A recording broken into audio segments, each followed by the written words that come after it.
Le CCCOD raconte Olivier Debré. Épisode numéro 4, les signes personnages.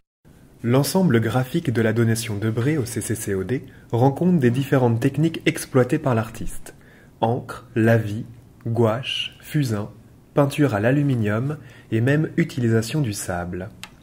Une partie de ces œuvres appartient à la série des signes personnages, dessins à l'encre datés des années 1940 aux années 1990.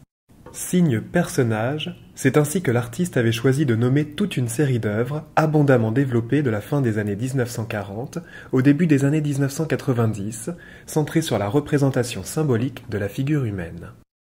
Il s'agissait pour lui d'utiliser des formes simples et graphiques, afin qu'elles soient identifiables par tous. Souvent créés à partir de quelques gestes et traces seulement, les signes personnages sont le vecteur d'une expression directe et spontanée, incarnant également une dimension spirituelle, laquelle était pour Debré indissociable de l'humain. Réalisés à l'encre noire sur du papier blanc dont le format est étiré en hauteur, ces signes personnages sont le plus souvent caractérisés par une grande homogénéité chromatique et formelle. Ce motif est également très répandu dans l'œuvre gravée de Debré et se développe également à travers des touches de gouache colorées dans les carnets de croquis de l'artiste. Ces éléments laissent entrevoir la diversité des techniques employées par l'artiste tout au long de sa carrière. Chez Debré, la notion de signe personnage trouve son origine dans la recherche de signes plastiques universels, recherche commune à certains nombres d'artistes au cours des années 1940-1950. Le point de départ des investigations de Debré est la volonté d'évoquer symboliquement la figure humaine.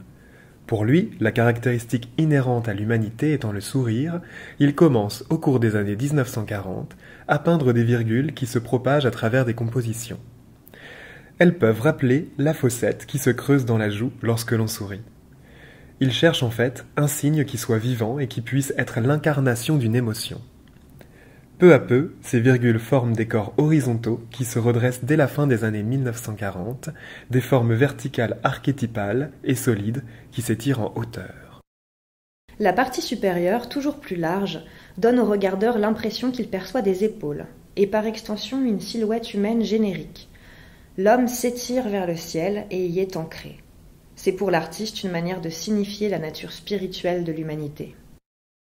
Debré transpose très vite le signe personnage à des toiles de format parfois monumental.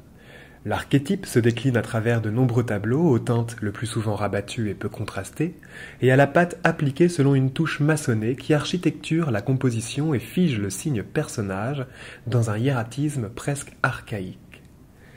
Si les signes personnages picturaux se trouvent cantonnés aux années 1950, l'artiste n'en abandonne pas pour autant le thème du signe personnage qu'il continue à développer avec des sculptures au début des années 1960 et surtout à travers le dessin et l'estampe jusqu'à la fin de sa vie.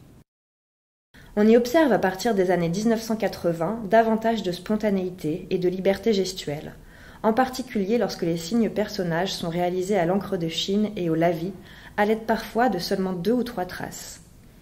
Les préoccupations de l'artiste à cette époque vont davantage vers la démonstration d'une expressivité brute. Il s'est affranchi de la ligne pour privilégier la trace. Celle-ci devient finalement presque autonome dans la série picturale des formes.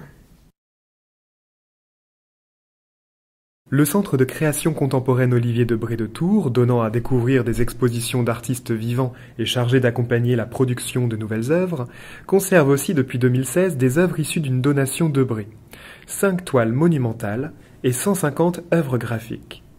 Le CCCOD s'est ainsi engagé à diffuser et à valoriser le travail d'Olivier Debré à travers des expositions, personnelles ou collectives, et à travers l'élaboration du catalogue raisonné de ses œuvres peintes.